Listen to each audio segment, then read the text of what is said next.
Welcome to the Filmistines, the podcast where we discuss all things movies. Join us as we dive deep into the latest releases, revisit classic films, and explore the art of cinema. Whether you're a film fanatic or just love a good flick, we've got you covered. From Hollywood blockbusters to indie gems, we'll be breaking down the storytelling, cinematography, and everything in between. So grab some popcorn, sit back, and get ready for some cinematic magic. If you like what you hear, please consider subscribing to our Patreon at patreon.com/filmistines. We offer tiers at the $1, $5, and $20 level, where the $5 tier will grant the ability to request films for future episodes. This is the Filmistines, where movies are more than just entertainment, they're an experience. And welcome back to another episode of the Filmistines. Thank you for joining us today. I'm joined today by my trashy friend, Lucy. Hello, everyone. Glad you could be here today to talk about a movie. Yeah, me too. Almost didn't make it in because of all the trash I am. All the trash you had to dig through. Yeah. Because you live in trash. You can join us every Monday, Wednesday, and Friday for brand new episodes of the Filmistines, including great episodes like our coverage of the Netflix One Piece adaptation, our M. Night Shyamalan ranking video, exclusive to Patreon. Both of those are. Come join us. Give us $1. Landscape with Invisible Hand, Talk to Me, Strays, Teenage Mutant Ninja Turtles, Mutant Mayhem. All fine movies with the exception of Strays. Yeah, don't watch Strays. Go listen to our episode, but don't watch the movie. Yeah. Don't waste your time. We're glad to have you here today because today we are discussing a interesting movie from a couple different angles. Of course, we're talking about Isle of Dogs, directed by Wes Anderson, and this is Lucy's first Wes Anderson movie. Let's get a round of applause. Sorry, I clapped early. That's enough.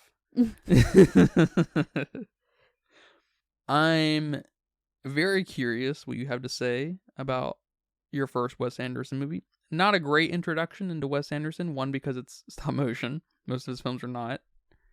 He does have 2 stop motion films, but most of his films kind of have a little bit of a different flair going on, although minus the symmetry thing. The symmetry thing is all over this movie and every fucking thing he's touched, which is very cool. But what do you think I thought about this film? I think you enjoyed this film. I don't think it's one of the best movies you've ever seen. I don't think you give this a 5, but I do think you enjoyed this film quite a lot. I think you see it as a, how do I phrase this? Like a good or a very well made movie. And it hits all the, all the check boxes, so to say. Okay. But I don't think it was anything special like Hereditary. Okay. I think you liked this movie. I think you might be a little confused about how you feel. Hell yeah. Good. With this movie, because there's a lot of maybe unexpected moving parts happening in this movie. And especially upon some research, you're probably a little more like, you're probably battling between appreciating the art form that we just witnessed and what actually happens in the film. Yeah. That's a fair assessment. Because this is the kind of film, when I watch it, not a lot of directors tap into this with me, but it's the kind of film that it reminds you that film can be a powerful art form, just in general. Yes. And that can include just through technique, craft, and, of course, character and messaging. And you can, you see that all over the place in great films. But these, Wes Anderson, you can see, it's kind of, I like Wes Anderson a lot. I do. I have to admit, I do like Wes Anderson. I'm not one of these Wes Anderson-esque film bro type people. I don't live and die on his hill like some people do with Tim Burton. Tim Burton and Wes Anderson not in the same playing field. Wes Anderson's a god amongst men as far as filmmaking goes. Wes Anderson as a director, and more specifically Isle of Dogs, is the kind of film that makes me excited to watch more films. It's kind of the reverse of Strays, which is the kind of film that makes me want to stop and take a break from watching films entirely. That's funny. So this is a nice buffer, nice kind of counter to watching Strays recently. Nice, bring me back to life. Yeah, this is a CPR of a film in my situation. That's funny. Or the paddles, the defibrillators. Is that what they're called? Yeah, defibrillators. Whatever. That's a fun word. So I'm very curious, like I said, what you have to say about this film. Very, very curious. I've been thinking about it since we finished the film. But I did want to start off the podcast with exactly how Wes Anderson started off the movie. With drums? With drums. No, the title card. It says, the humans in this film speak only in their native tongue, occasionally translated by bilingual interpreter, foreign exchange student, and electronic device. The dog's barks are translated into English. So with that said, I think there are a lot of moving parts happening in this movie, but we are revolving around one particular theme, of course, and that is the concept of translation and maybe one step further, localization, right? And I fear with people watching this film, if that is lost on you from the get-go, this film is gonna be weird. It's weird already, just in craft, which is part of the coolness of it, right? But the funniness comes out of the concept of translation, I think, because I do think this film's kind of funny. So please talk to me about some of your thoughts on Isle of Dogs, man. Well, I think you hit the nail on the head. Is that the saying? That is a saying. All right, that one. You did that. That one. I liked the movie. I'm sure we'll get into it, but visually, it was beautiful. It was awesome. I don't know if I've ever seen anything quite like this visually. So that right there, I can appreciate at its maximum. But there were other elements that I've never seen in a film either, like the interpretation spin, I guess for lack of a better word, and just some of the messaging here. I wasn't exactly, maybe I'm just dumb, but I didn't quite get the point I was supposed to get, where I'm still thinking about this movie, days later. That's awesome. So I've never had a film make me think about it days later. Usually I either don't care or I've thought everything I'm going to think about it. But even now, after watching it, after doing my research, after listening to other people, I'm still currently thinking about it. So hopefully this episode wraps up some of my thinking, because I'm tired of thinking about this movie. It's living rent-free too long. It's getting evicted. Exactly. But just something about it, maybe that I have to think about it too much, that I didn't quite like. I didn't quite know how to handle it. So I'm just confused. There's no other way to put it. Well, hopefully we can confusion on my feelings on this film. Hopefully we can kind of get that straightened out here. I do think this is probably one of the more complicated movies that we watched for the podcast. If not the most, I would say Beau's Afraid and The Whale are probably the two others. But the two others have to do with the human condition, which are very familiar, relatable, and beaten to death. Yeah. Which I can never get too much of course. But this is something very specific to to everyday living. Because I know the backbone angle of translation in this movie obviously is around the Japanese to English translation. Okay, that's pretty overt, right? Nothing hidden here. Mm-hmm. But we experience translation on a day-to-day basis. We experience translation on a moment-to-moment basis, from the granular to the literal Japanese to English kind of situation we have here. You understanding me, you're having to process and translate what I'm saying, right? Mm-hmm. This happens everywhere. And another really important way that happens in a movie is like through the grapevine, which I love with the dogs. How he's hearing the rumor mill. He's rumor mill dog, right? I think that's Bill Murray. That one. That's his dog. Duke. And I fucking love that is kind of the little common thread that we have kind of simultaneously happening. And there's even a meta commentary. I mean, there's even a meta translation happening here where the dogs understand Japanese, but they're translating for us without it being so overt like the translator is for the politician. Because she's literally just, he says it, she translates it for us. Yeah. There is no, the boy speaks, the dogs listen, they respond, we interpret what just was, what was just exchanged. And if that's lost on you, it's, I feel like, going to be a little bit of an issue with the film, because it's going to maybe, I don't know, I just feel like it's so, I mean, to me, it's so obviously essential to what the film is trying to say, which is just another form of translation, right? That's funny. Yep. That it's, if you don't get that from the get-go, this film's going to be challenging it's going to be frustrating. It's going to be challenging in the wrong ways. And so please, please, please talk to me about this film. Please, please, please. I'm so curious. Sorry if I interrupt you. Because I'm excited to talk about this film too. Because I do like this film a lot. Okay. Good. I thought so. Yeah. This is a me film, right? What do you say? Yes. If I'm confused, it's a you film. All right. If I'm confused in a good way, let's say that, it's a you film. Thank you. Sort of, I guess.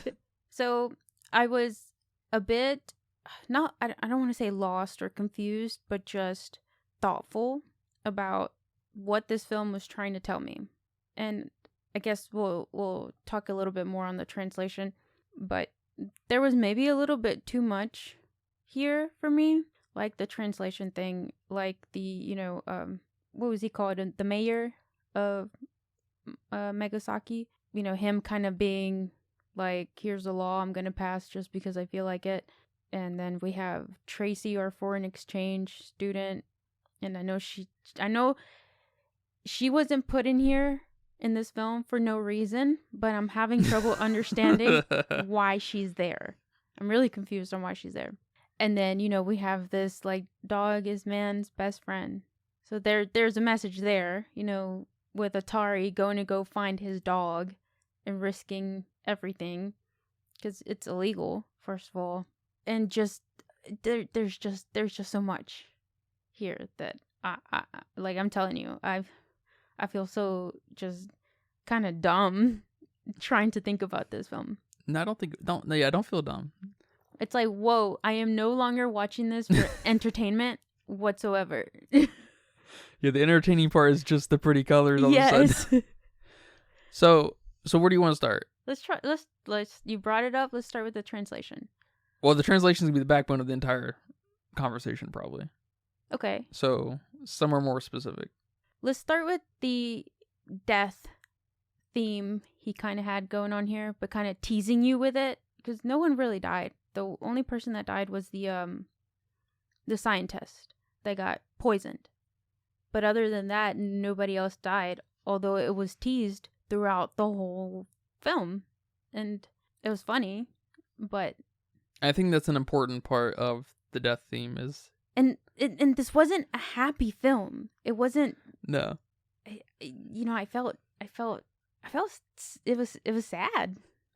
I know, I totally understand that it was a sad film without really being all that sad. There's not a lot of sad things that happen in it, but there are a few moments that are just a little bit heart-wrenching and just kind of like how human and emotional they are. Yeah. Especially with the boy, of course, right? With the dogs. And I guess the first instance of that is probably when he thinks his dog is dead. That's the first instance for you? Maybe. I guess the first instance is when they drop off spots. Yeah. When they drop him off, like here I am volunteering my family dog, and he's in a cage, and he gets dropped off, and that's it. You don't know if he got out or what. So I think the intent behind the death theme here is just to be funny, and there's a funny thing happening within that because I think it's so overtly funny that it challenges the viewer, whoever that is. And statistically, you have to assume, right, that most viewers are not going to think anything death related is going to be funny, except people who are into like so-called black comedy, mm-hmm. right? And so all of a sudden you're faced with this micro kind of translation of a viewer who's not into that type of black comedy having to confront it in such a way that they have to ask, like, who would find this funny? How do you find this funny? They're processing that, that kind of thing. So you see what I'm saying? Yeah, I see what you're saying. Because really the only times you have maybe a funny or a moment where you laugh about death is in horror films. And mainly comedy horror. Yeah. Usually because they're so absurd and just outrageous, But this isn't it. Yeah. So you're very confused on how you're supposed to be feeling, but I am laughing in these moments. And it's like a relief laugh. It's maybe it's like an uncomfortable laughter, like, oh, oh damn, he just did that to me. There's like this weird kind of meta empathic thing that's having to take place within the viewer for people who just don't get it, because the other side of that, the bigger kind of blown up picture of that is this film isn't made for an English speaking audience, right? But Wes Anderson's a very English, or I should say, very American director who makes American movies, right? I think this movie is made very specifically for an American audience. I think it's made. See, that's an important part. I think it's made for specifically non-Japanese audiences, for us to get the translation message or theme that's kind of going through here, to get it kind of in its full form. Because I think the Japanese audience is going to find something else in this film. Yes. And from what I could tell, it's an even funnier movie. All the little Japaneseisms that happen throughout this film are apparently just like a chef's kiss kind of situation. Okay. And we're just not going to get that, which is, how do you work on so many levels? See, this is some Stanley Kubrick shit. This is, I mean, it makes me want to learn Japanese. But that's not going to be enough, obviously. Because just because you speak Japanese doesn't mean you're going to understand Japanese sensibilities. Yeah, the culture, the everything, yeah. And so there's just this like chilling kind of element of craft that's happening in this film, and then not to mention the 25 different very notable Japanese voice actors. Mm-hmm. It's just like, how this shit reminds me of like Robert Eggers with The Witch, where he just spends 5 years basically getting his PhD in 1650s Northeastern American history just to know how these people should talk and behave. It's just like, where do you even start with this stuff? You know what I mean? Yes. I feel like I need to rewatch this movie a couple more times to even begin to understand anything that I just watched. Because surface level, it's a cute film, but very surface level. It's a boy trying to find his dog, and he dies. Like, I guess that's it. And it almost works on that, like, kid level like that, too. I mean, it doesn't almost, it does. It just works on that level, because the weird little Wes Andersonisms happen in such a quick, kind of David Lynch way, where you're just like, that was weird and, kind of offbeat and off color, but it, it's not really consequential to the overarching story. But he does. The dog gets taken away. He goes to find the dog. It's got some ha-ha moments and some weird, funny things. Not really in slapstick, so we can't get too kiddie, of course. But he does that. He gets the dog, and then, like you said, no one really dies. Nothing bad really happens. Nothing's graphic, really. The most graphic thing is one of the most beautiful things at the very end of the fucking movie, where he's getting his kidney transplant. Oh yeah. And you're just like, oh. At the very end, you're just like, what did I watch? It's an adventure story, really. Yeah. It is. And kind of going back to the teasing death topic here a little bit, when reading reviews on other people's thoughts of this film, they use the word melancholy, how this film was very melancholic. But I don't know if that's the right word I'd use. Yeah, it's got a flavor of melancholy, but it's not. It's not, yeah. There's a lot of ingredients happening here, which is the sign of course, I've said it a million times, that it's a sign of a really great film, a successful film, Yeah, and I guess I'm still stuck on the word I would use for that. Maybe there's a beautiful Japanese word that ties what I'm feeling into this because it's not melancholic. It's sad, but it's a different kind of sad. It's not disheartening. It's still, kind of beautifully hopeful, but it's I don't know. But I'm just not sold on the melancholy that everyone keeps talking about.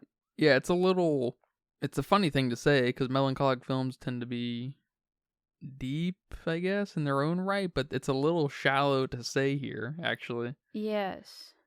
Because it's just so much spice and flavor happening with Wes Anderson in general.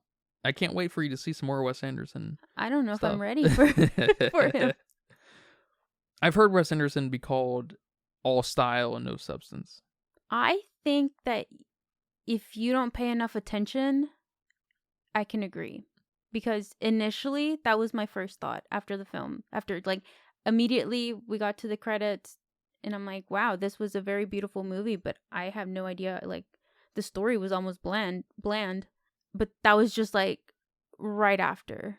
And I'm like, okay, now I have to think. I mean, doing this podcast helps me definitely analyze movies, because otherwise that's where I would have stopped.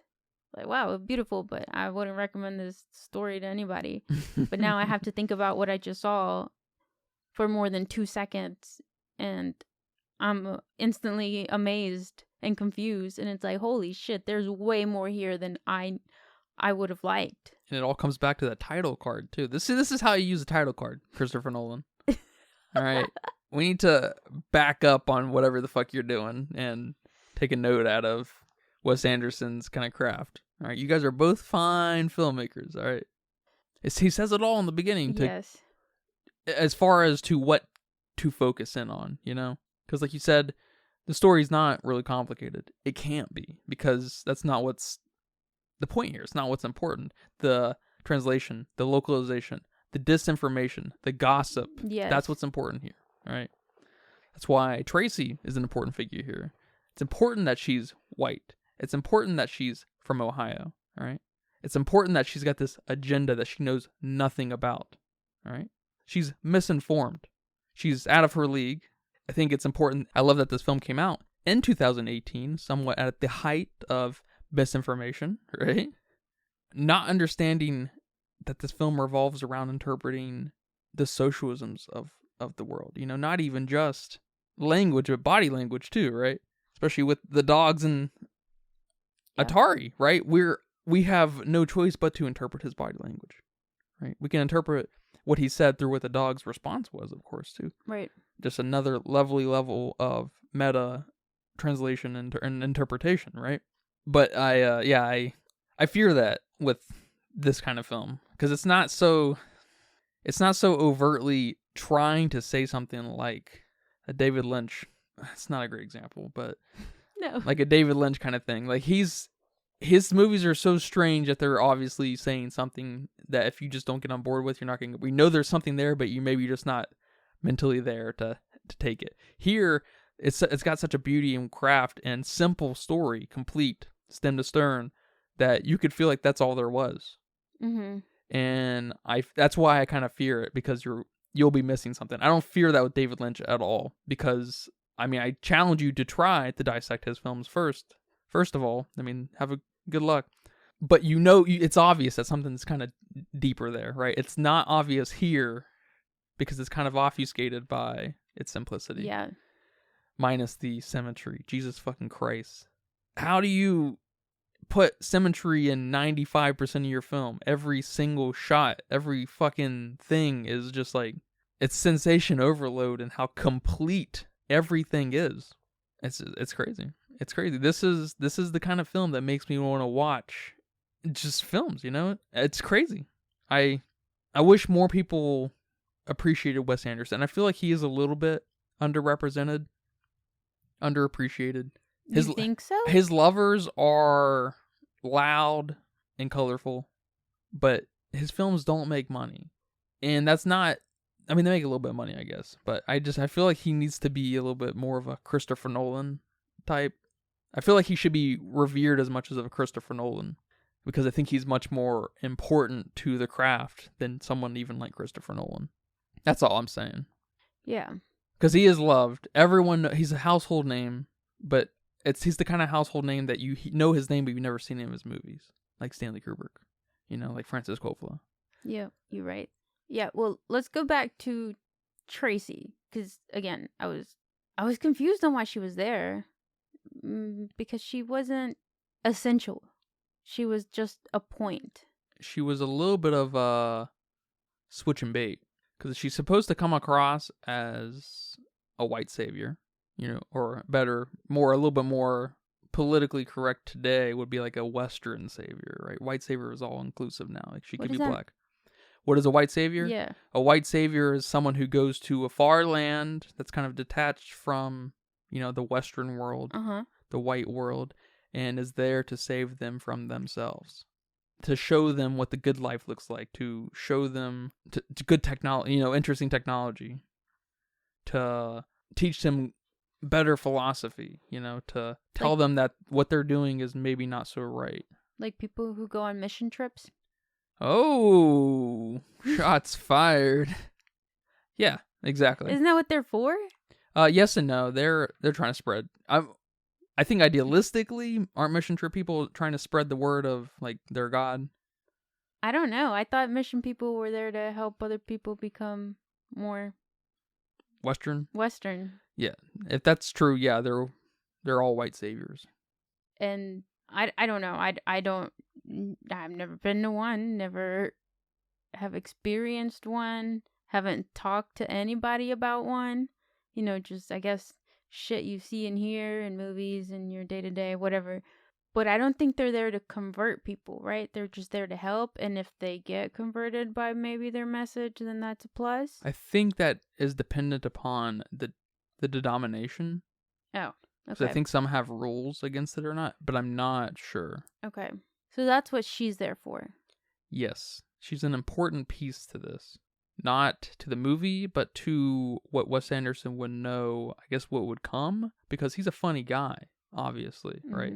His movies are all comedies. I don't know if you know this. You might actually find movies, comedies that you like within Wes Anderson. I had kind of forgotten, because I hadn't seen one in a couple years. Or I guess I watched French Dispatch last year, or 2 years ago. But we'll cover that one. Great film. It's got our boy Timothée Chalamet in it. Oh. Briefly, but it's a vignette movie, so it's kind of fast-paced in that way. And it's also a movie that's kind of hard to read into. Great. Let's space those out. Yeah. So I don't want to run through all Wes Anderson movies. He's one of these few directors who I just have this weird tendency to savor. Like a good game, just like I don't want to move on from it. I don't want to get through it. I want to savor it, and then you never get through it. You never finish it, and then you fucking die. Because Tracy has a picture of Nutmeg in her little quarters. Yeah. So I'm like, okay, why does she have that? Is that her dog? That's her dog. So her dog's there like on a secret mission? Because she's well groomed. Nutmeg. She's not dirty. She's not like the others. And I guess there's some rumors about her, but that's just one of the funny parts. But she's taken care of. So it's like she's not there with them on the island. Yeah, that's true. I haven't really thought about that. That's, yeah. What do you think about that? That we have, I mean, what you're saying now makes sense. This Western girl now infiltrating the island. And Nutmeg is there to get Chief to help Atari. Genius. Some more fucking getting in the business here. And that's a little bit one step deeper than the purpose of Tracy, because I think Tracy is mostly there to represent, on some level, I should say, not in its entirety, because Wes Anderson's not going to let something be so one note. It's funny how you can have a movie entirely about interpretation, translation, and it not be one note, right? You don't think you could take that very far at first glance, but you can take it into a movie that's culturally significant and important, I think. I think this is probably one of the most important films of the last, few years. We don't get an awful lot of them every year, so it's, that's not saying much. But I'm going to read you a little something from a critic of Roger Ebert's website today. Right. So a writer over on Roger Ebert's website, Odie Henderson, I don't know if he still works there, But he wrote a review for this film back in 2018 when the film came out. And he did not like the film, I guess. He said, Isle of Dogs does not have a compelling story, and even worse, it has the most egregious examples of a director's privilege since the Darjeeling Limited, which is that's another Wes Anderson movie. Ah. This movie really pissed me off, and the only thing I found soothing while watching it was silently repeating myself that the dogs are furry, reminding myself of the film's best asset kept me from walking out. So I think that's how he started off the review, and there's one thing about editorializing, reports and news and whatever and everything, and of course it's a review, right? So it's a very editorialized piece, but injecting your sensitivity into a piece is it's very sophomore, right? I don't know. It's like very text messagey, Yeah. It's doesn't if I just not to editorialize this right here, right, for this guy, but he continues. You would think Anderson would be the perfect director to pay homage to Miyazaki. But unlike the warm Miyazaki, Anderson is a very cold director. He keeps everything at an annoying hipster's ironic distance, valuing aesthetics over meaning and context. I don't know if you read the title card, my friend, but it's pretty overt what's happening in this film. I know I've gone on and on about how I think it's easily looked over. Once you're 20, 30 minutes in the film, you're not going to think of the title card. How many title cards are important, right? Yeah. So I get that, but it's pretty obvious when a film is or requires a little bit more out of you, I think. And he should have probably watched it again. It's almost like he took my initial 2 seconds and then stuck with it. And he writes for Roger Ebert's website, which is fuck? pretty unfortunate because Roger Ebert is, whether you agree with him or not, he's one of the funnest film critics there are. He loves movies and he loves writing about them. It's very clear that he does. This guy doesn't like movies, apparently. But he goes on and says, Anderson's Japan is a place where every explosion is rendered as a cutesy mushroom cloud, and the public speeches always include haiku.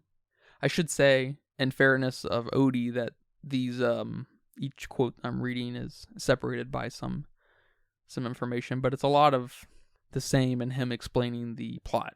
So you can go look it up if you really want. It's not very long.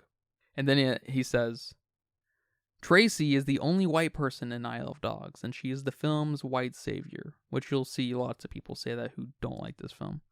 And then goes on about her rallying the locals. The only time Isle of Dogs reaches for your sympathy is when Tracy is faced with deportation back to Cincinnati. I couldn't get past Anderson's usual clumsiness when dealing with minorities. I think that was like one of the last things he said. So I just wanted to read that in fairness of Wes Anderson and to kind of represent a non-glowing view maybe, but you can just find that by simple searches on Google, of course. I'm going to try to say this without sounding like I'm champion Wes Anderson, okay?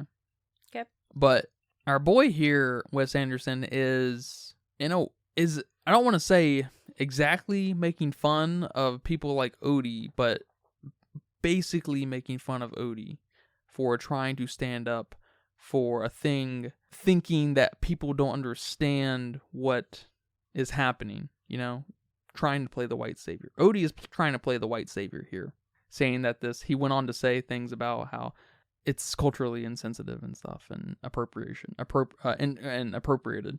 And even though he worked with, yeah, you would think, okay, you watch the movie and then the credits roll, so you start noticing how many Japanese people are involved in this.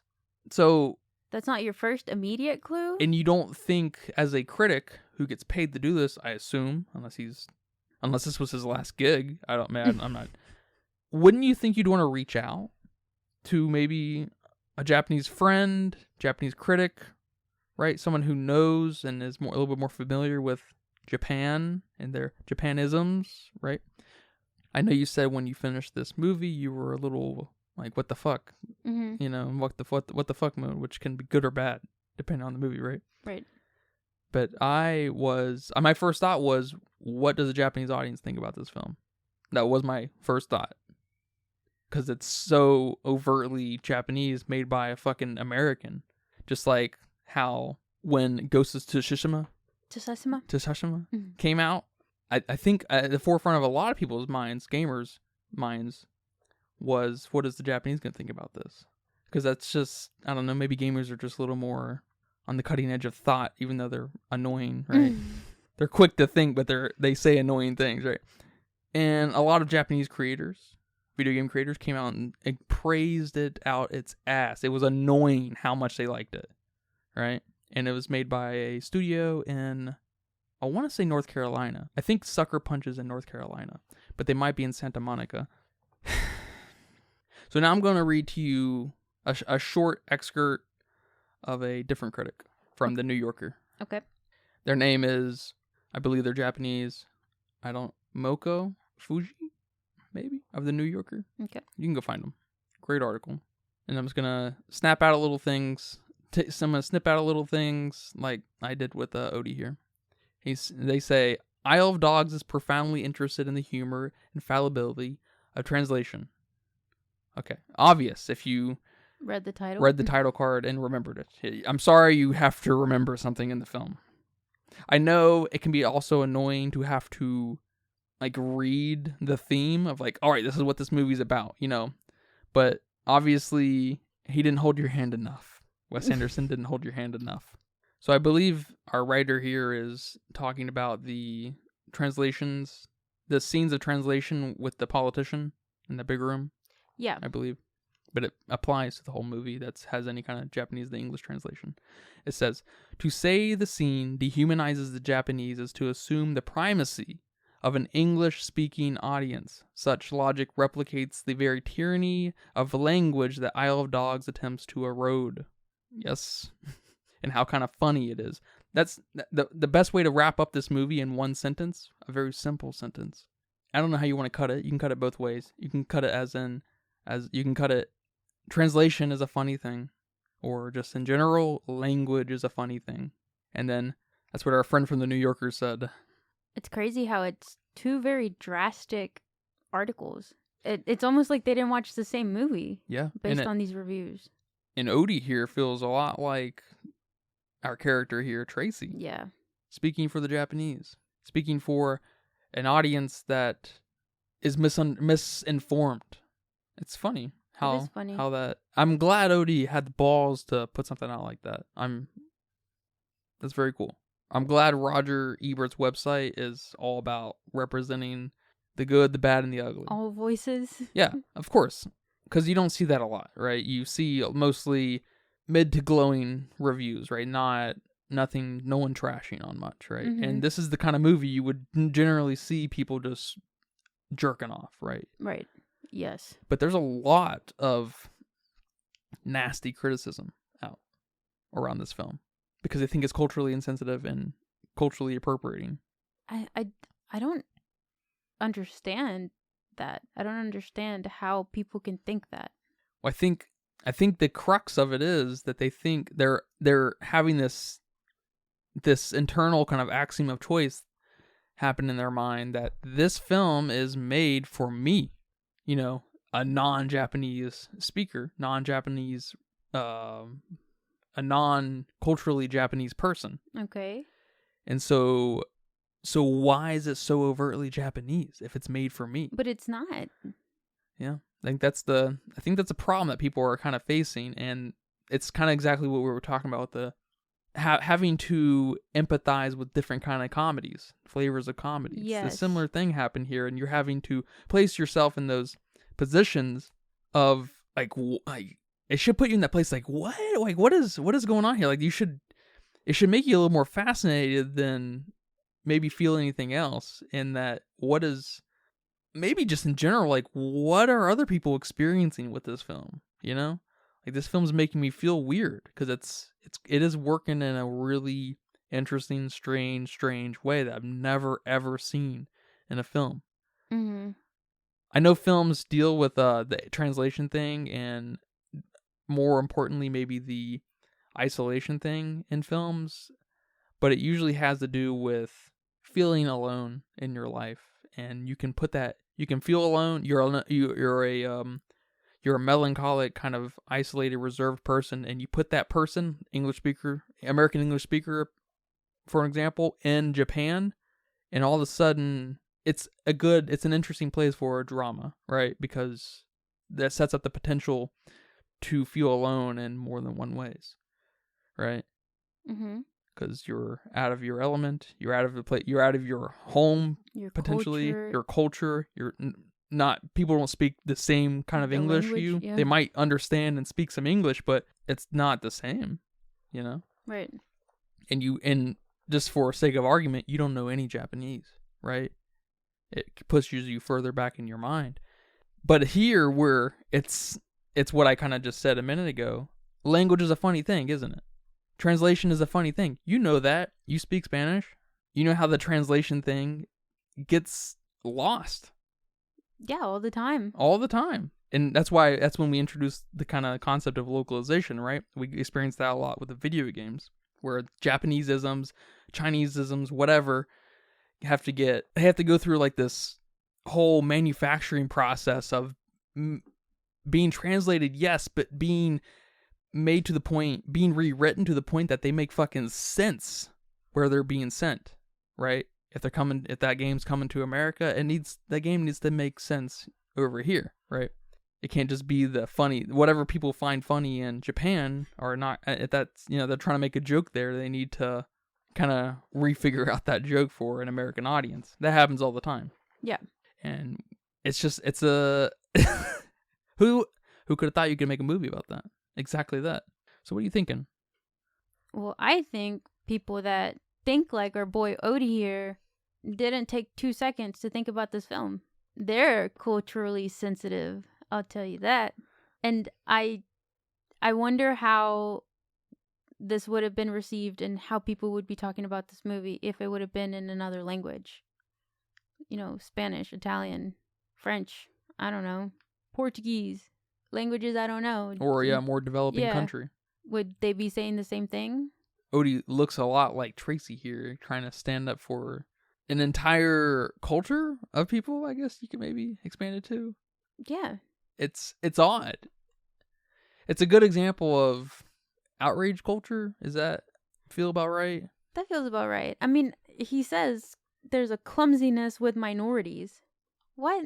Across all Wes Anderson films. I'm going to keep an eye out for that. Okay. And, a clumsiness for minorities. We should maybe applaud Wes Anderson for being so bold to not try to pretend he understands them in a deeper way. A lot, that's the reason he brings on 25 different fucking Japanese voice actors for them to do some of the legwork, and I'm sure for him to learn simultaneously, right? Because he's obviously a genius. I don't know if there's any other way to cut Wes Anderson really than being a genius. Of course, this is only our first film, so yes, we will more to come. But at least it's not his first film. It's not his first film. No. Even Bottle Rocket, his first film, is magnificent. Oh, shit. It's a great film. It's not as deep as this film, but it's an awesome film. It's almost like, I think I showed it to you before, that it was like a TikTok or a YouTube short or something, where there's this white guy and he's dressed up like a Mexican. He's got a sombrero, he's got a poncho, probably some maracas. I don't know what he has. Yeah, I know what you're talking about. And, he goes up to some white people and... Probably in California. And then he asks them, is this racist? Or culturally insensitive, or culturally insensitive, and all the white people are like, yes, like, take that off. Oh my god, yes, that's so rude. Just wait till they see my luchador mask. Oh my gosh, that should be our thumbnail. And then he goes with some Mexicans, and they're like, do you like my outfit? And they're like, yes, dude, you look so cool. And like, they're high-fiving him, they're hugging him, they're even showing off their sombreros. Oh my god, this movie is on par with that video. That's a good TikTokification of this movie. Yeah, it is. I like that Tracy is in this movie. She's of course annoying, right? Yes. She's supposed to be annoying. She's rallying the troops to protest against the mayor, yada yada yada. You know, it's kind of also supplying this weird power move to minorities because she is a minority Mm-hmm. here. While at the same time, it's funny that Odie will say that Wes Anderson clumsily handles minorities when here the Japanese are not minorities. That's true. So there's a lot of funny moving parts here, and I don't know how the fuck someone thinks on these deep levels. Like, Yes. was Wes Anderson anticipating someone like Odie? Is Odie a plant? Was he hired by Wes Anderson to write this piece? Boom, boom, boom. Something tells me no, though.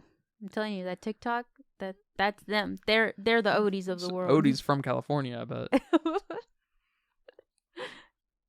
it's true. Look him up. I bet he is. No, good to have you on the podcast, Odie. Hey, You're welcome you. any day. You can ban me on Twitter at the Filmesteins if you want. I can't wait to get my first ban. Maybe we'll piss him off, because that's how he starts out. That's how one of your quotes started off. How pissed off he was. Yeah. I like that Tracy gets deported, because that's just funny. Because you don't hear about white people getting deported. That's just funny in its own right.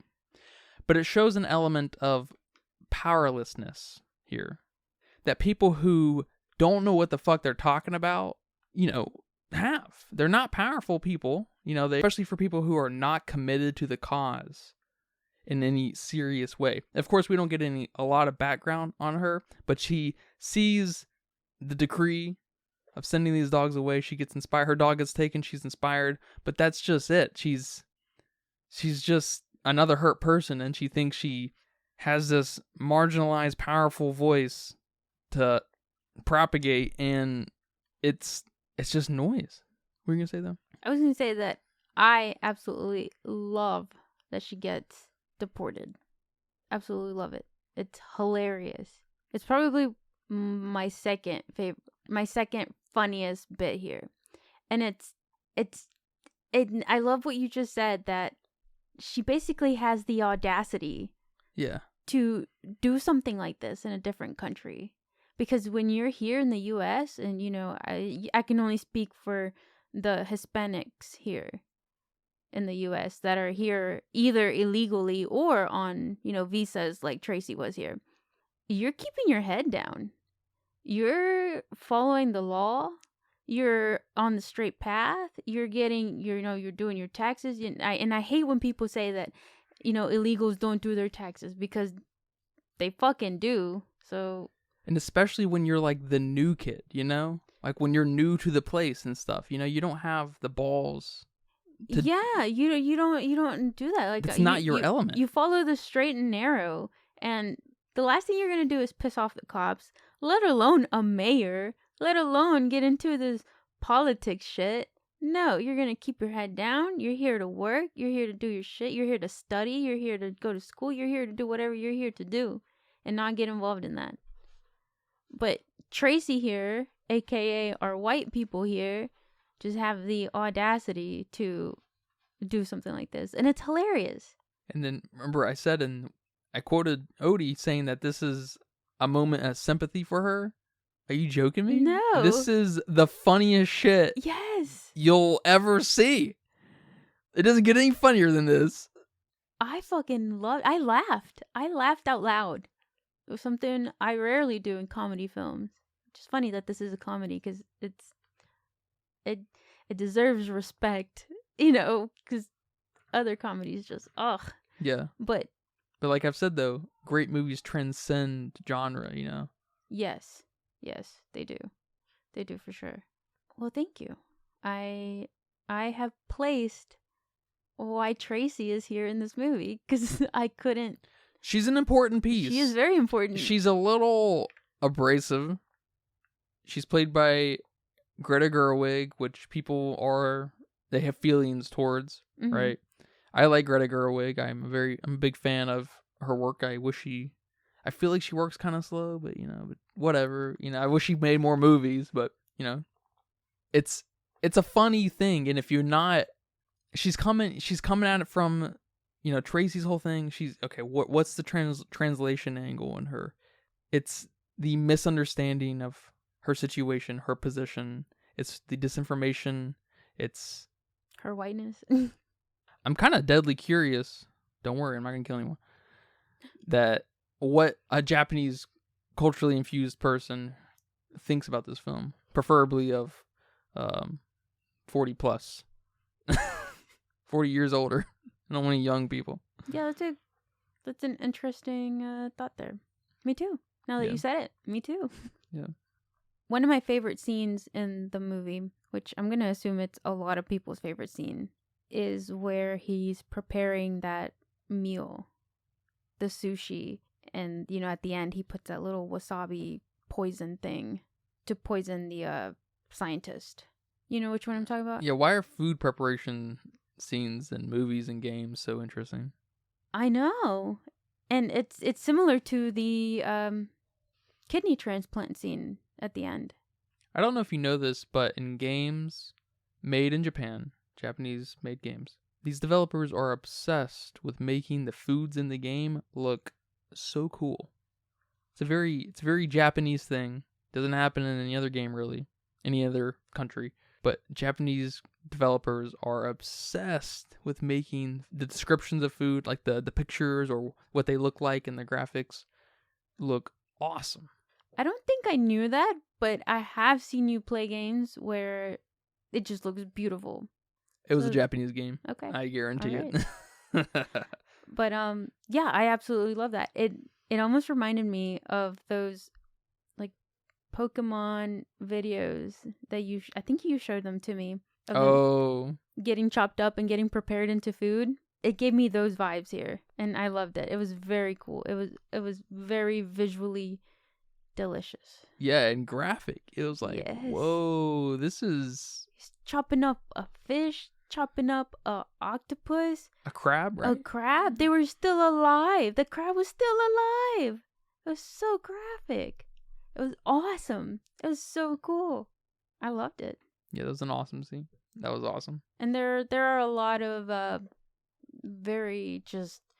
I don't even know other ways to describe it besides awesome and cool and beautiful cinematic techniques here he did with in some of these scenes. Like one of my other favorite ones was when Chief was telling us a story. I don't remember what the story was, but he was telling us a story, and it zooms. It's on him. We're hearing him talk, and then it zooms out. We see Atari put on his sock, and then it zooms back in. And that was amazing. Like you don't do this kind of work with stop motion, let alone, Yeah, you almost lose track of it being in stop motion. It's so... I don't want to say it's smooth because you have your stop motionisms. You got the jumpy fur and staticky looking things that are very cool, and the facial expressions change very quickly. Mm-hmm. But it's got such a interesting level of personality that you're in awe. Like you can lose track of what's happening in the movie in its entirety by focusing on what it looks like and how it's shot and stuff. And that, now if you get lost in that and not lost in the translation, that's a movie. It's the name of the movie. It's the name of the movie with Bill Murray, actually. Lost in Translation. That's funny. But if you get lost in the aesthetic and don't have much to say about the context, the content, that's fine. That's fine. That's the only pass people can get. Yeah. I'm with you. Yeah. And that one of the other scenes that I really appreciate was when they're walking by like a cliffside. I don't know if you know what I'm talking about, but I just wrote cliffside scene. But I think it was, I don't know, it was just so weird and it was cool. It didn't look like a cliff because it was like 2-dimensional. It was flat. But I knew it was a cliff, and it just, the way it was just cutting, it was so cool. It was so cool. Yeah. I think you know what you're talking about. It's interesting that you say it looks flat because of how he captures so many people like straight on. There's not a lot of profile. Mm-hmm. Or if it is profile, it's 90. It's like 90-degree profile, and it gives a flatness to the world, like it's drawn or something, and not Yeah. caught like a normal film is. I mean, a lot of his films are caught like that because it helps. You kind of you're kind of at the mercy of some of that if you're gonna inject so much symmetry in your film. Mm-hmm.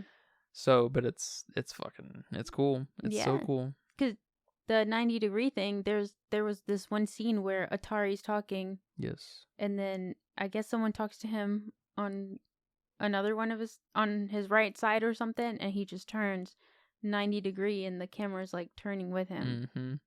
It's like, I mean, there's so much here.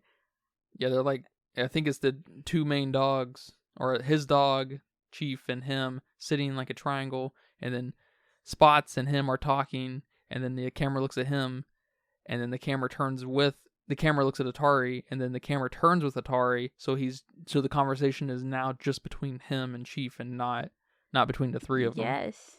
And it's just like Genius. It's genius.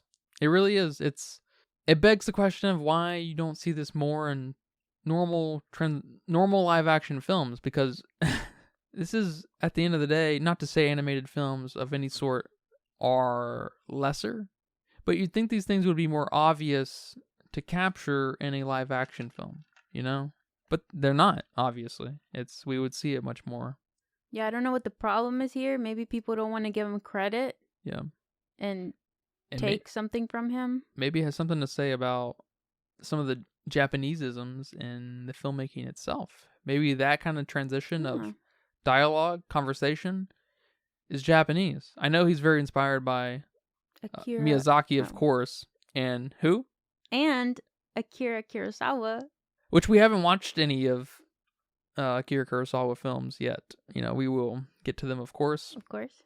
And I'm very excited to get into that. I haven't, as much as I love 1950s, 60s, 70s Japanese existentialist, human condition oriented things, I have not watched any Akira Kurosawa films. Actually, I've only read literary pieces from those guys. Okay. From that clique of Japanese existentialists, they're my favorite. I'm excited. Yeah, we'll see. We'll hopefully at some point we'll be able to say which directors and movies are culturally significant from like a professional standpoint. That'd be cool, right? Yeah, we gotta put our 10,000 hours in first, though. Yeah, I'm more than willing to fucking start saying that right now. Isle of Dogs, culturally significant, important to the landscape of cinema. There's no fucking doubt about it. No, I'm there with you. Even the scenes with I guess, for lack of better words here, they split the screen, and then we have like they're showing us what's happening with like the characters, but then on the other side they have like, I think one of them was a map, and like it was like a dot moving along on the map, but then on this side, on the right side or whatever, we were seeing like Atari in his plane, or I don't remember quite what it was. And one of them was when they were in that little zip line, zip line. Yeah. And then the other side was showing us something else, like from a different point of view. That was pretty cool. Yeah. And I didn't expect this movie to be so visually gold. It was awesome. It was so awesome. Was there anything he was saying by the amount of screens there were here? I feel like there was. We watched a lot of things through screens. Yeah, I think that plays into the like proliferation of information and having to interpret that, yes, but more importantly, the one step removed from that is like our two dogs who are watching TV, or I guess the pug watches TV and she tells the other dogs and stuff. It is cute. But then we have our gossip dog where it's just kind of a representation of how we get our information. Okay. I do think screens are actually extremely important. Why not phones then? Probably because the broadcast thing is a little more important, and the broadcast thing is just not associated with the phone. Mm-hmm. So in that sense, it may be lost in with younger people maybe or something. Yeah. But because again though, it's important that it's we're dealing with like a politician, and we're getting we're part of the audience, and we're not only part of the audience, we're so far back that we have to be part of the translator, who I love by the end of the movie is tired of translating. That's funny. Yeah. She is. And I noticed that, but I guess I didn't think about it. But she is. Yeah. That's hilarious. Just another really interesting level of the translator is not a robot, Dude, that was me growing up, Yeah. translating for my parents. It's God, probably I was exhausting. tired. Yes. This movie might serve a really interesting place after all in your mind. Yeah. I remember like going to like the most boring thing you can think of, like going to pay the house bill or paying the electric bill and having to go with your parents. And back then, because now my parents can do that on their own, but back then it was when they had to write a check to pay the bill. So now I'm here translating on what she needs to put in which thing of the check, which is how I knew how to write checks really early on in my life. But I was just exhausted by the end of it and translating, and oh my god. And you didn't just go to the water bill, you then had to go to the light bill, then you had to go to the whatever other bill you have to pay. And like it was a whole day thing of helping your mom out and translating for her. Yeah. And it was so exhausting.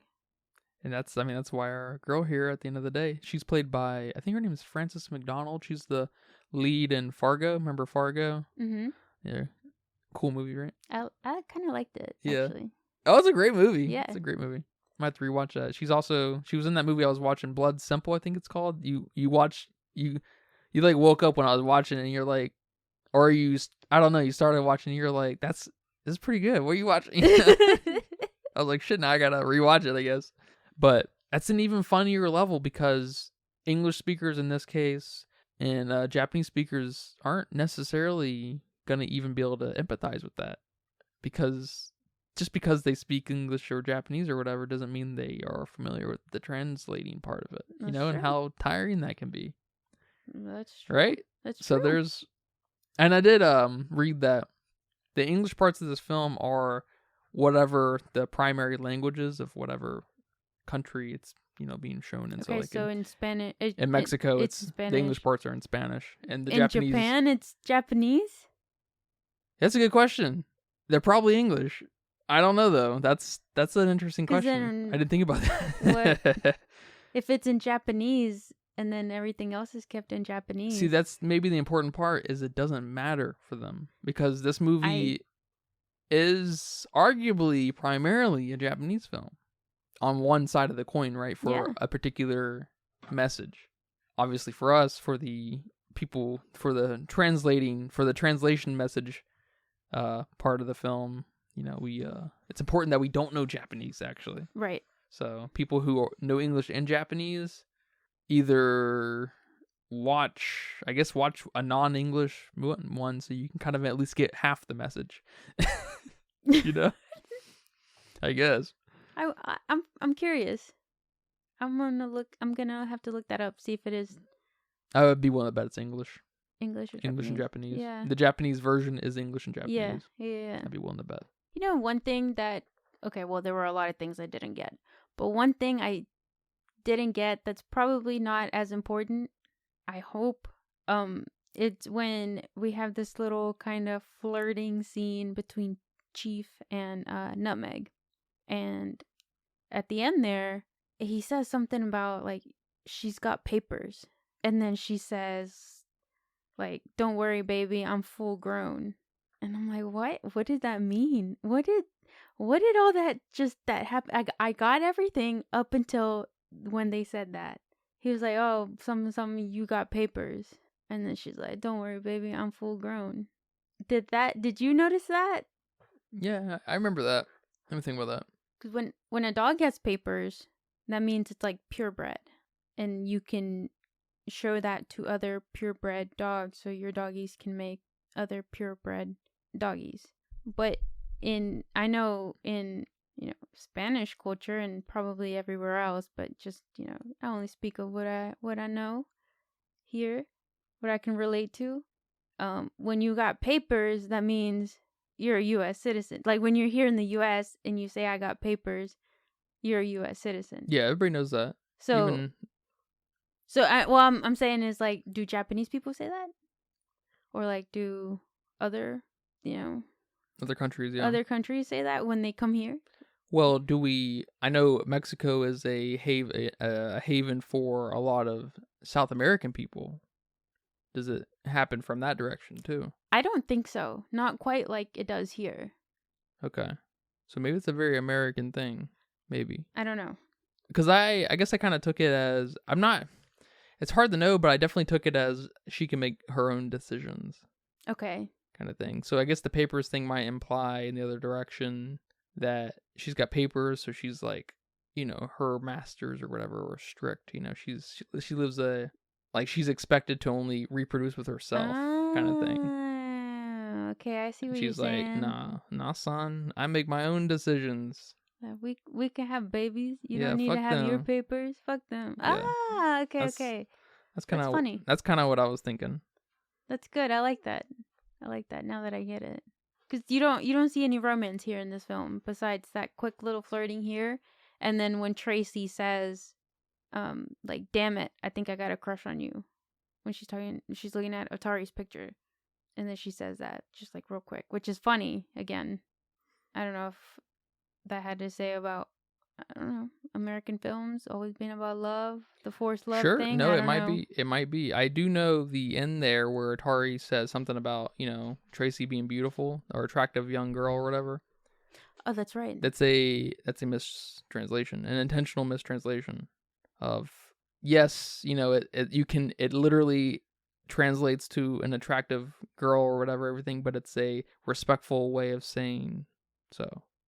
Very polite and formal. Oh, Which I know she probably took it as. I know you've told me stuff about like Monday in Spanish is a respectful saying what's up. Yeah. And there's other ways to say that, but yeah, you say que. Like, yeah, that's not disrespectful, but that's it's not just respectful. Like, that's just slang almost, Yeah. But if you're talking to a grown up or someone that's older than you, unless you have attitude, unless you're waiting to get slapped in the face. Yeah, about to get some attitude. Yes. Yeah. Similar thing happening here. Okay. And so that's just one of many nods. That's only one I read about. I'm sure there are many littered throughout the whole thing because it's the intention of the film, right? But that's the one that stuck out, I guess, to that one writer I was reading on, and from the New Yorker, saying that was kind of a funny, especially funny nod to not miss in translations, but kind of the lack of localization. Yeah. Okay, I like that. Yeah. That's fucking clever as fuck. Genius. God damn.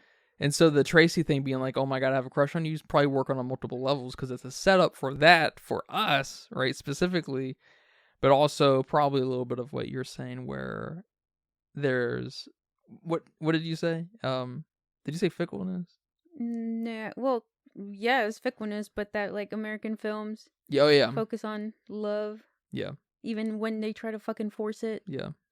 So there might be a little element of that happening there. Oh, it's so clever. It's so genius. Because then when he says that at the end, us American audience here are like oh, they're going to get together, But no. He's just being a respectful young man. Oh, my God. Well, this film, man. It's a lot to unpack, right? It's a lot to unpack, but once you unpack it, goddamn, how can you not appreciate it? Yeah. This is one of those directors, I think, like Aaron Aronofsky. Not that I've heard anyone call him pretentious, but this feels like a director who people might try to target as being called pretentious. And he's just, I don't know, spend a few minutes or, spend a couple hours thinking about what this movie, whatever movie's talking, whatever you're focusing on, whatever it's trying to say, spend some time on it. And then talk to someone about it. Yeah, that's an important part, yeah. And maybe not someone online. So I know that's a little bit to ask for because, you got to have someone in your life to talk about it with. But your parents, I bet your parents love movies. They're of that generation. Go talk to them. I'm glad. It seems like you're liking this film more and more. You're you're kind of finding a place in your mind for all this. I'm glad. Yes. Yeah, me too. Me too. I Good. am liking this film more and more. It's one of those films I definitely anticipated on kind of like The Whale, actually, where I liked it a lot at first, but as we started talking about it and as I started thinking about it, especially the isolation part, of Alan, is that what his name in that film? Or no, Alan was his boyfriend. Charlie, as Charlie, felt like he was trapped in his house. That was his coffin, right? Mm-hmm. I really liked that film more and more, and it's kind of similar thing happened here. Yeah, I think I'm right there with you too, and that's a good example of The Whale. Because like Beau's Afraid, I was all over that movie from the get go. I'm hooked. Ari Aster, Joaquin Phoenix, Yep. crazy, cinematic things that are, oh my god, Yeah, now I wouldn't be too mad rewatching this movie. Maybe spending a few days processing probably what we just talked about and then rewatching it. I think I would really appreciate it more than I initially did. Good. But I'm glad to hear that. How'd you feel about the characters? Yeah, we haven't even talked about our puppies. I think they're awesome, actually. And I'm also really impressed by the voice acting here. Yes, me too. And it may have something to show. It may have something to say also about Wes Anderson's geniusness, because these are actors. Most of these people, or our dogs, and it's voice acting is very hard. I think we're starting to learn, or I hope it's not just me, at least. Good voice acting is very rare. It's not, because kind of like we were learning about the Turtles and stuff, how a lot of these voice acting projects involve people not recording with each other. Yep. That's a massive fucking problem. I don't know if Wes Anderson requires that. I don't know if it matters. He gives such great direction, apparently. But yeah, what did you think about our guys? Oh, I loved them. I didn't know that Chief was Bryan Cranston. Once I found that out, I loved it even more.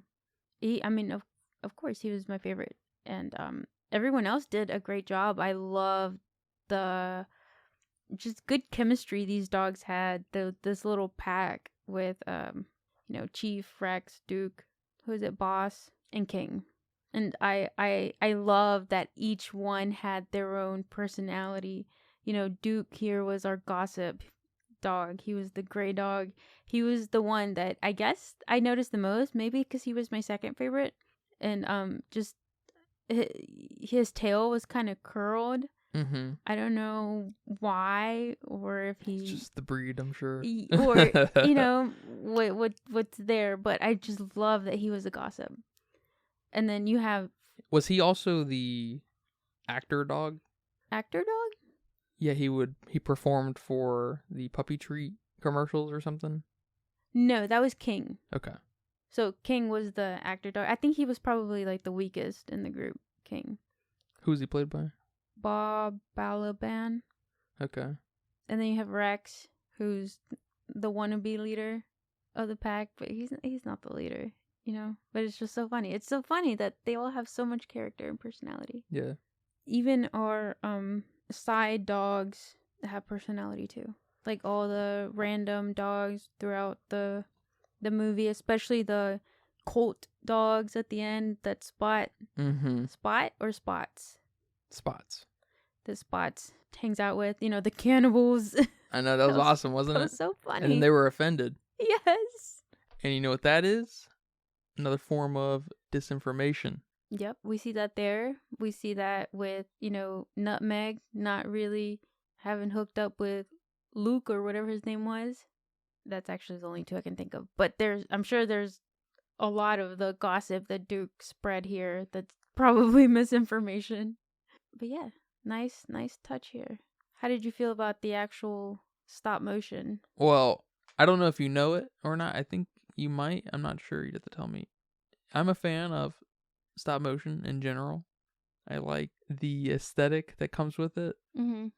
I guess maybe there's something kind of old about it and something very technical and like crafty. You know, it's just like it feels very labor intensive, and I like that versus something like modern anime where you have these bold ass lines, bold colors. All the fights are CG now, and it's just like everything kind of feels the same. There's not a lot of personality, I feel like, and so there's something.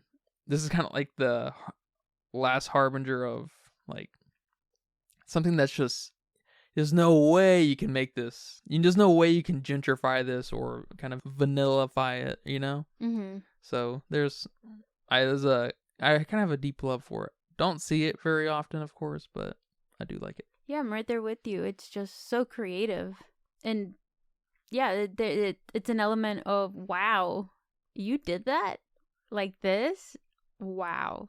So, yeah, I think I read somewhere that he used real dog fur.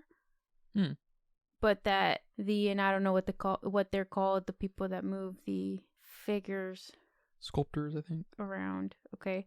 Well, they were leaving their fingerprints and and then something about like the way they touched the real fur left it some sort of way that synthetic fur wouldn't. So they were trying to convince him to use synthetic fur, but he's like, "No, I'm using real fur." They're like, "But no, it does this." And he's like, "That's okay that it does that." So I don't know what actually happened, but they used real fur. I guarantee you.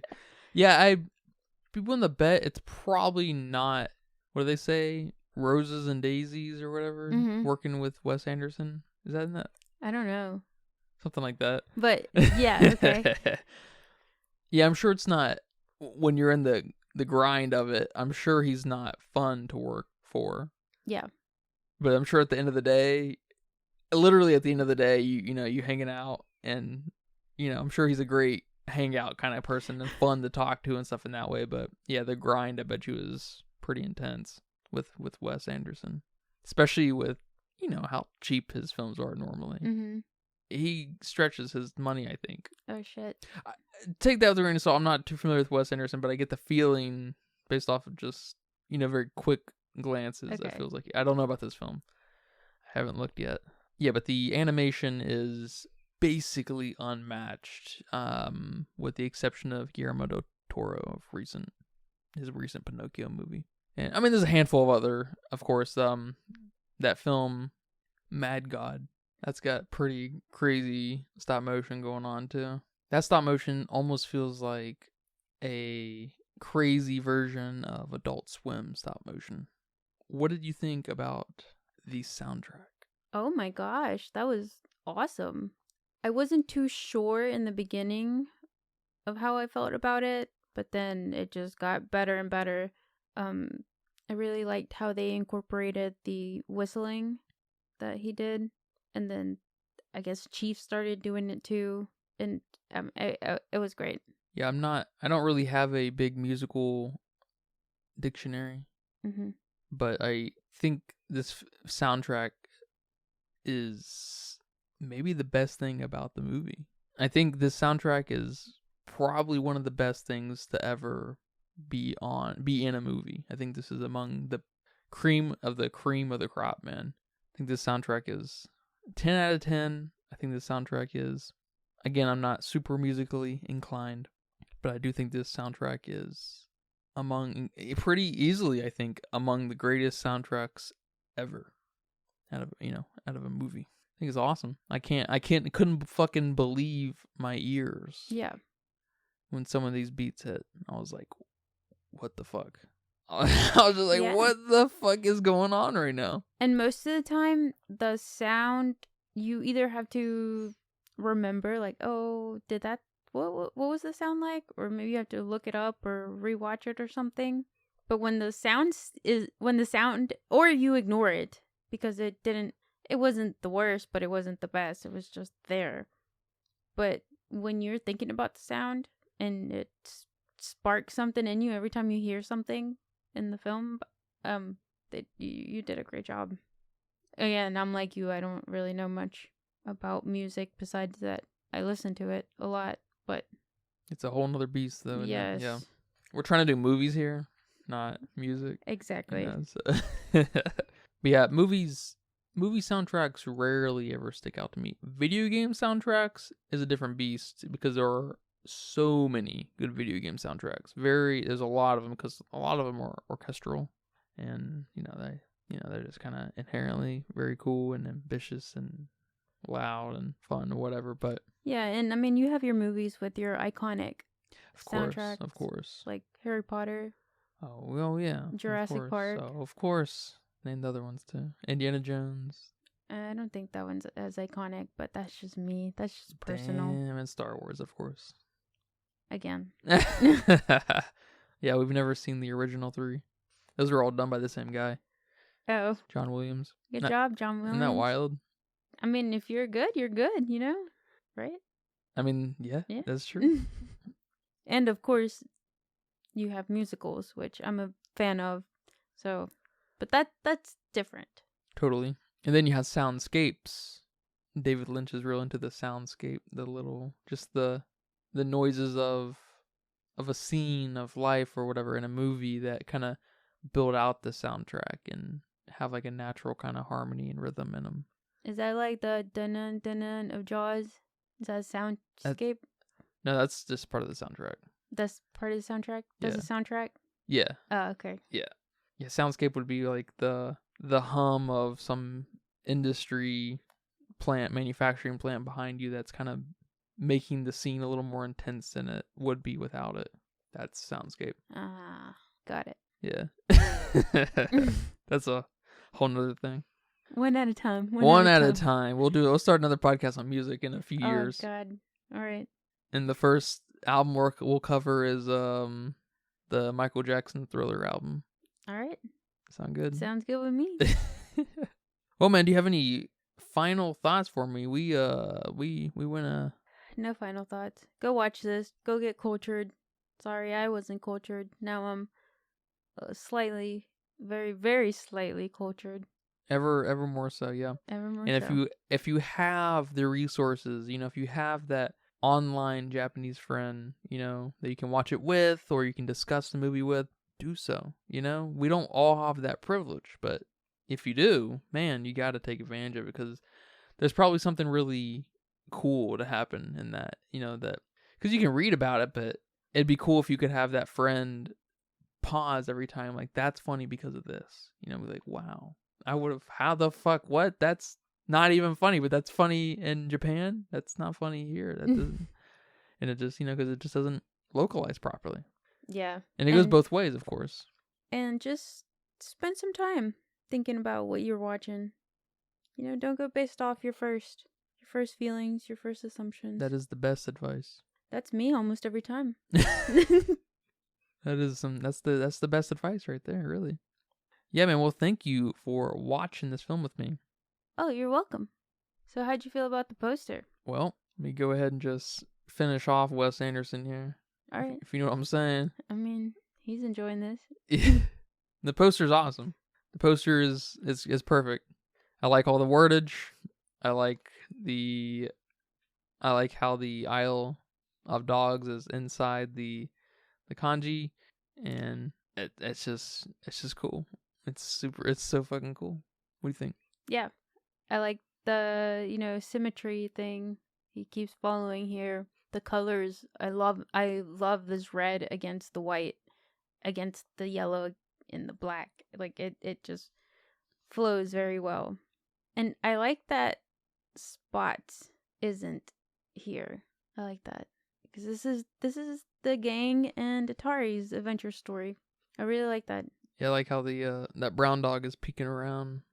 That's cute. That is cute. I like how Chief he gets a bath and he's white. Oh my gosh, yes. And then you're like, wait, is that Spots? But then they say the pink nose because they know what you're thinking. Yeah, he's much smarter than you. Wes Anderson's much smarter than you. He knew the whole time.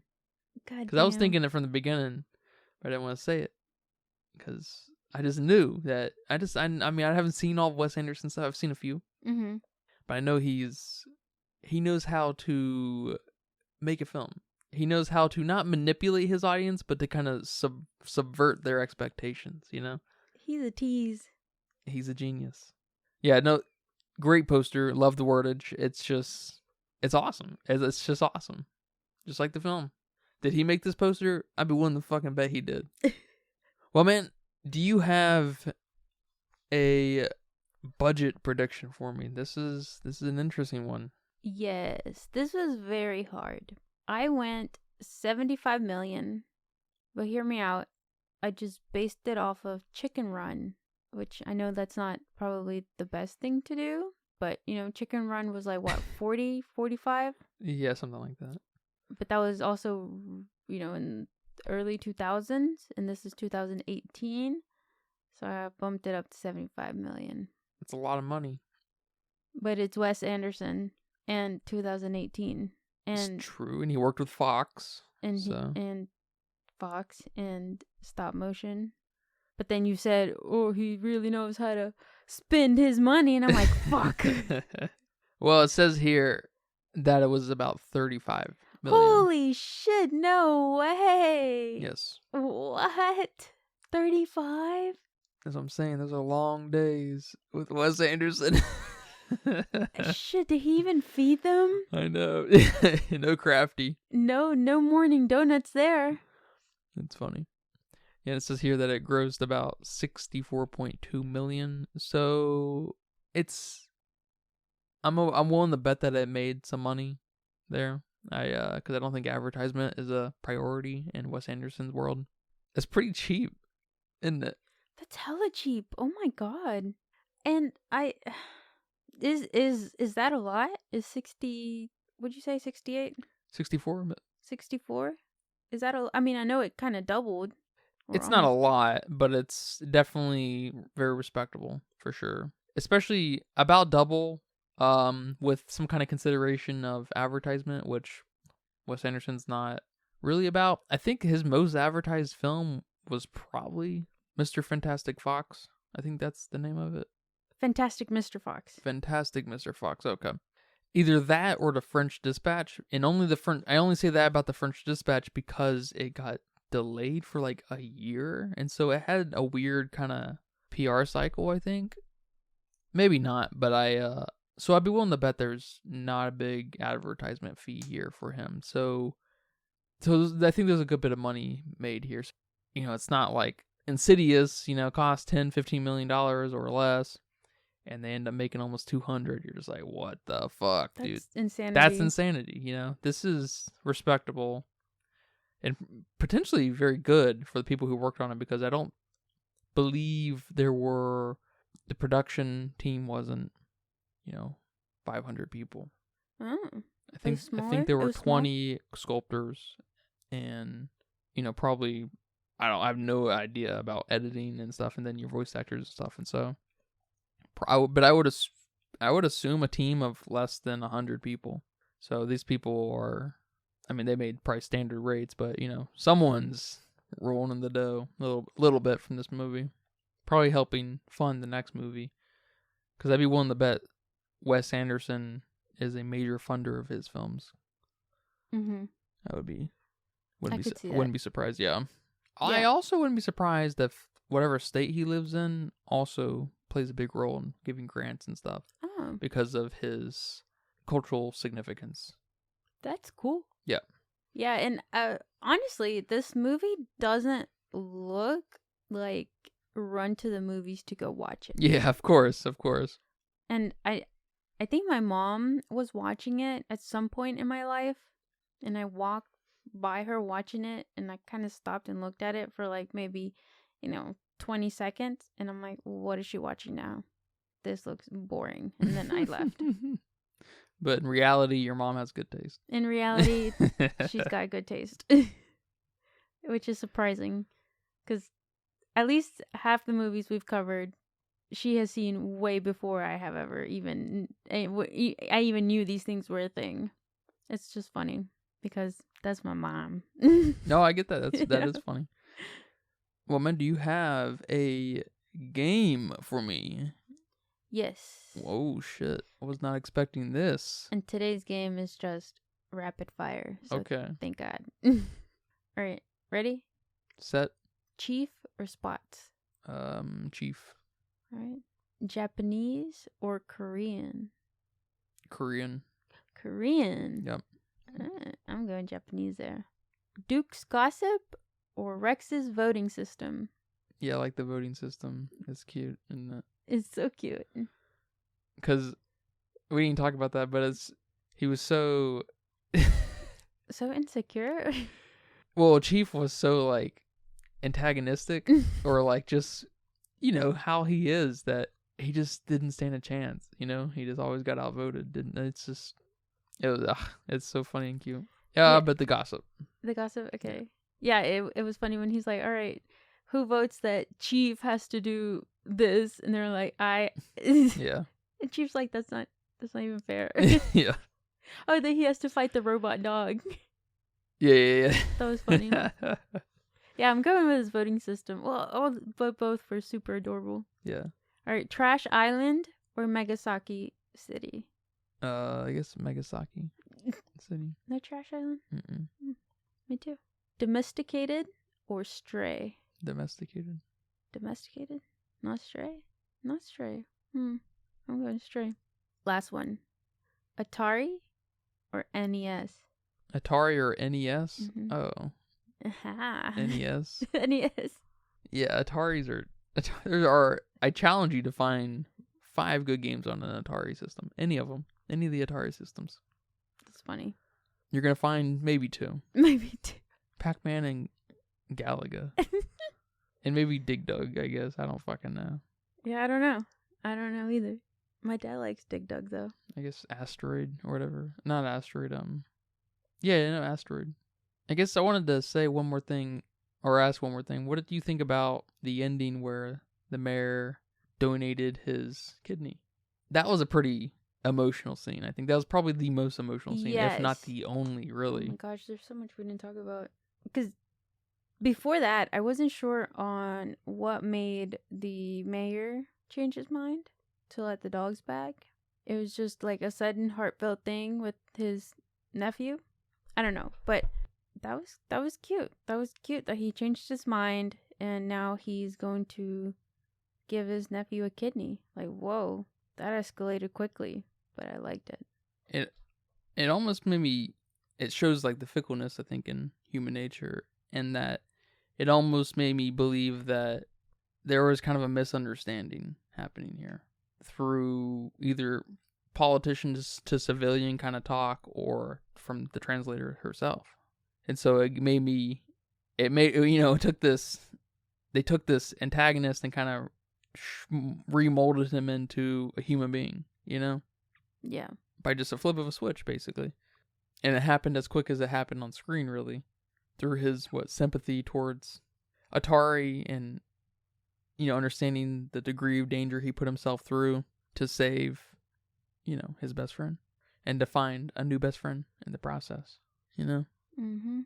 Yeah, there's a lot more to talk about. You could talk about this movie from a lot of different angles. There's, maybe something worth saying about propaganda and capitalism here, too. But, because what's up with the cats? Oh, yeah. There's a lot to talk about here. Yeah, I think so, too. But we definitely tackled it from a specific angle. But yeah, man, thank you for discussing this film with me today. Thank you for maybe helping me gather my thoughts and, not letting me stay up for days thinking about this. Now have a better grasp. Yeah, I think we tackled the more intentional part of this movie, because I think the cat thing is a little bit more of a ha-ha. Yeah. And there's definitely something to say about that, but it's a little less of, the requirement, Yeah, It's the fluff that only, it's not fluff, but it's the kind of icing on the cake, the kind of, to sell the comedy part of the movie, right? Right. So, yeah, I this will probably be a movie that lives with me rent free for many years. It's it has the chance of climbing the ranks too in my scoring system too. Immediately after watching it, 3.5. A couple days or a day after watching it, thinking about it. How long's it been? 3 or 4 days? It climbed to a 4, and I was just like, I'm pretty comfortable with that. And and now I'm challenged with, is this a 4.5 in my mind? So take some massaging. Yeah, for sure. As I'm glad you're learning. It's always a learning experience. You never fucking know. Like that's part of the fun of watching so many movies, right? But thank you guys for listening to this episode of the Filmistines. This is a nice meaty one here for you. No peas and carrots here, just meat and potatoes.